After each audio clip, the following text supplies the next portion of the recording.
All right, everyone, welcome back into another props video. It is Taco Tuesday, which, as you guys know, is going to be profit day. The nice thing about today is that we have 4 more tacos that are going to be coming out throughout the day. As I'm recording this video, there's one out there. There's already been one that has been released as well. And to me, that just should mean that we are having a profitable day because, well, we are going to have these EV bets that we're going to be targeting throughout the day. Regardless of whether or not those bets are going to be there throughout the whole day, volume is kind of key today. So that should mean that we are having a profitable day. And I think kind of if someone's not familiar with what I mean by volume is key, I think last week is a good example of that. Like last week we had about 3 kind of rough days in a row, and then we had 3 solid days in a row, including the Flex Friday full hit. And so that's just kind of a good example of that. Like volume is key in the long term when we're chasing these good EV bets and just good bets in general. It's going to be profitable. That's why we've been able to cash 112.5 units on the year already. And we are typically chasing some good prop bets. And so today we are getting some good prop bets as well. So looking at right now, guys, we got Trey Jones and Eamon Thompson for over their fantasy score. I think those are going to be 2 good prop bets that we can be going out of our way to target today. And so we go ahead and look at the matchup that we have with the Spurs here. We're going to see the Spurs are pretty much healthy. Okay. We're going to see decently high game total, 234. You know, it's very nice. But Trey Jones has been someone that has been consistently getting this over for the most part, especially in games that stay close and especially in games where he continues to get the minutes. So I do kind of agree with the line that we're getting here. You know, very solid, seemingly prop that we have there. So he's projected to get 27. The average sportsbook line would be favoring the over at 28.3 for his fantasy score. So across the board, this is looking like a good prop bet that we are getting. From there, we also have Eamon Thompson that is pumping up as a good prop bet as well. Now, he is someone that's going to benefit from Cam Whitmore and Sengun still being out, and he should be able to benefit from the matchup that he has as well. We see the last time out against Washington, he was able to crush that over. Now, you would have thought he'd be able to do that against the Spurs as well, you know, kind of another easy matchup as well. But for the most part, going against Washington, he should be able to get this over. It is kind of elevated, though, because of the matchup with Washington.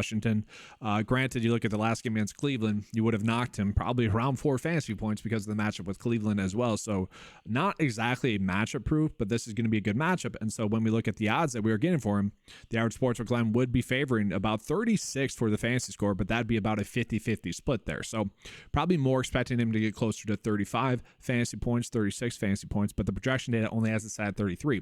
So, you know, neither of these are going to be like lock and load props, but again, on a day like today, we're just kind of trying to chase these volume bets. I think that those make sense. We're going to see that we are getting 2 decently good EV bets from that point on for NBA purposes. We're seeing Zion for, you know, under 5 assists. I think that's being more valued as a push. I don't need to bet that one. Fred VanVleet, though, for over rebounds and assists at 12.5. That is seemingly a good prop bet. We can already see Underdog gets bumped that up to 13. So a good prop bet there for you guys if that one is still there. Here's a decent one as well. Victor Wemby for under 57.5 for a fantasy score. Now, this is not going to be one that gives you the warm and fuzzies, especially in a matchup against Dallas, a matchup that I have been liking to target pretty much the whole season. And even with Daniel Gafford still there, like Washington was the team I was targeting the whole season as well. So it doesn't give me the warm and fuzzies for Wemby here. At the same time, we can see he's been a little bit hit or miss in terms of getting this over. Now, it is a good matchup and it is priced up that way, and that's probably why the day is favoring the under. I mean, he is still projected to get 54.7 for his fantasy score. And he is someone that, guys, when he gets, like, he can get more blocks than he averages, and then he's going to get that over. Like, that is 1 more block. And for Wemby, we know that's not too crazy to get. And so, like, that's just the NBA right now. We're not going to get any prop bets that we, like, really feel great about. That's just where we're at in the season. I do want to call, like, Daniel Gafford, this seems like a strange line, especially in the matchup against the Spurs. Like, not exactly a matchup that you should be too worried about. Definitely a strange line to me. I know he hasn't been getting as many minutes lately, but I don't know. That was one that stuck out to me. So we are getting a decent amount of good NBA props. Let's go and just into college basketball, guys. College basketball, I want to call it, we are gaining a lot of fantasy score prop bets. But what's crazy to me about the fantasy score prop bets that we're getting, we're not really seeing that many big prop line differences. You know, part of the reason why we've been able to have such a massive start to this year thus far, 2024, is because we were taking advantage of those prop line differences that were occurring between Underdog and PrizePicks, specifically in college basketball, specifically in fantasy score prop bets. They have really dialed it in, it seems like. And so we're just knocking those edges that we were seeing previously. Now, one prop bet that I kind of like here, and we have a little bit of a middling opportunity as well, is going to be Reese Beekman for over 34.5 for a fantasy score. We are seeing that's going to be a 1.5 for a fantasy score prop line difference for him. You know, Underdog has it set at 36, which that does feel a little bit too high. This is one of those ones where you can bet the under on Underdog, bet the over on PrizePicks, hope to get lucky for a middle. 1.5, that's not too crazy, but at the same time, it is a high enough amount. And this is a little bit of confirmation bias, by the way. Like, I made my college basketball props video preview yesterday, kind of highlighting the two first 4 games. And I said, we're probably just going to be betting Reese Beekman for over his fantasy score because, well, he's typically gets multiple blocks and steals and limits his turnovers. He also gets a lot of assists. So that is one that I personally like for the over. Now, in terms of edges that we are getting, not too many crazy ones. I want to call it Bryce Harris, not one that you would want to use on PrizePicks. You would actually want to use that on Underdog for his fantasy score. We are seeing a slight prop line difference there as well. But after that, guys, really no edges in terms of fantasy score prop bets specifically on PrizePicks. Again, it's very tilting because throughout the season, we had seen that was something we could really rely on in terms of like good EV betting, in terms of like good middling. Now, we are going to be getting some decent prop bets here. Some of them are already being favored as pushes here, like this one being favored as a push. Same thing with this one. Like, these are 2 that I personally don't feel the need to target. From there, we are seeing this one's been there for a while for Johnson. And he's had a couple that are there for a while where they're just not changing the line. So this has been set at 7.5 rebounds and assists for basically the whole day.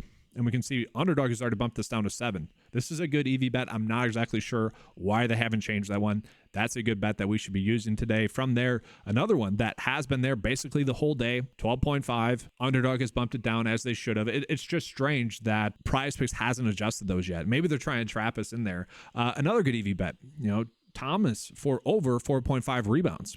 Okay, another good EV bet. Like, we are just getting a ton of pretty good bets today in terms of college basketball props. So it is, again, some of these prop bets are going to be gone by the time most of you guys get here.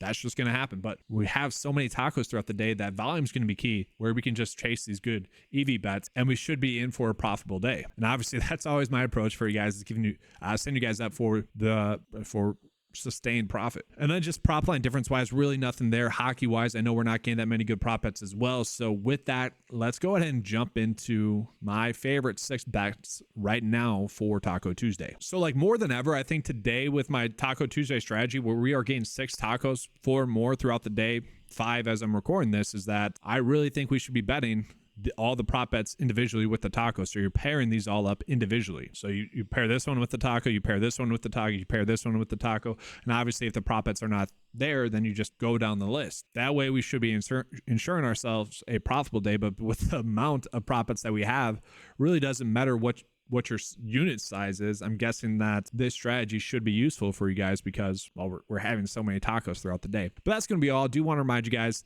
access to the 9 to 5 Sports cheat sheet and all the tools are available for just $10 a month. $10 a month. I mean, it's a crazy value. Head on over to 9to5sports.com. Should be able to take advantage of it this week with all the discounts that are going to be available on PrizePicks, Underdog, Sleeper, which I might be adding in there. We'll see. But thanks for watching, guys. Good luck today. And as always, let's keep cashing.